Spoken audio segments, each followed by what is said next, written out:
Bumili sa Hilltop ng blowtorch, ginamit ko pang pugpog, tapos nagmekos-mekos, tapos nangan ni Manong nyo sikyoso. Samahan nyo ako magluto, let's go!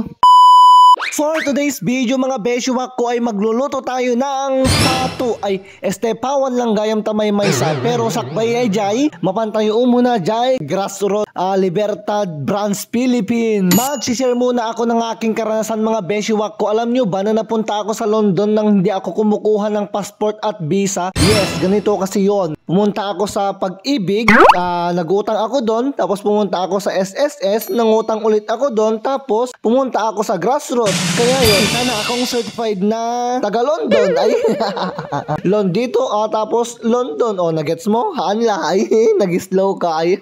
At nung matapos na nga yung transaction ko sa London, mga beshiwak ko, dumiretso na ako sa Hilltop Junction, Luna, Philippines para gumatang ng blue torch. Yes, literal na blue torch mga beshiwak ko kasi blue yung butane niya, tapos blue pa yung torch niya, kaya tinawag siyang blue torch. Napakaganda ngang bumili dito mga beshiwak ko, bukod sa abot kayang halaga, i-share pa ni Sir Gilbert Chan di bidyok no daduma ay.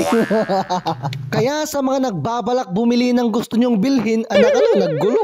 Basta ganun na. Heto yung Facebook nila, mag-PM lang kayo sa kanila, automatic ag-reply da. At back to the pato na tayo mga beshiwak ko. Heto pinatay ko na pinatay ka no, naka-brutal mo't daytan. Pinugpugan ko na nga yung pato mga beshiwak ko gamit ang blowtorch na binili ko sa Hilltop Philippines. At sa mga followers ko dyan na nanonood, alam nyo ba mga beshiwak ko na kaming mga Ilocano is kahit natutulog nagkakatay? Kayong mga Tagalog, kaya nyo ba yon? Hindi no, kami lang mga ay Ilocano ang nakakaalam noon. Hindi mo na naman na-gets? Naka-is-slow ka nga talaga, bes.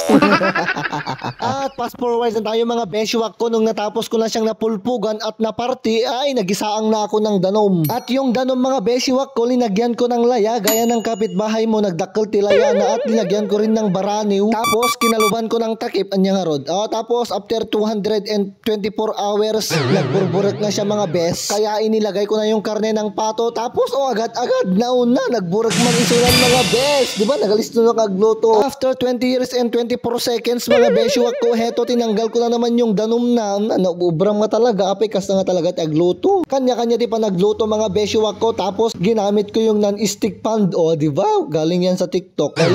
Tapos linagay ko yung laya, linagay ko na rin yung bawang at yung tawag dyan, sibuyas sa. Basta tapos kiniwar-kiwar ko mga beshiwak ko, then linagay ko na yung karne ng pato, tapos linagyan ko ng konting paminta, tapos soy na toyo gaya ng jowa mo may toyo ay.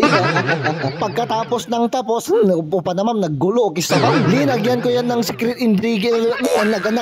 Linagyan ko ng secret ingredients yan mga beshiwak ko. Pag pananam, alam nyo ba kung linagay ko yung dugong ko ay.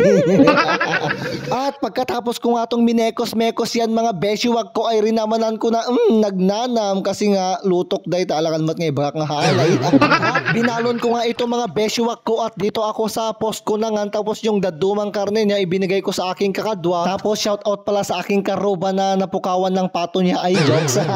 Hanggang dito na lang. Thank you for your love, care and support. Salamat sa panunood. See you in next video. Please don't forget to follow, like and share. Babush.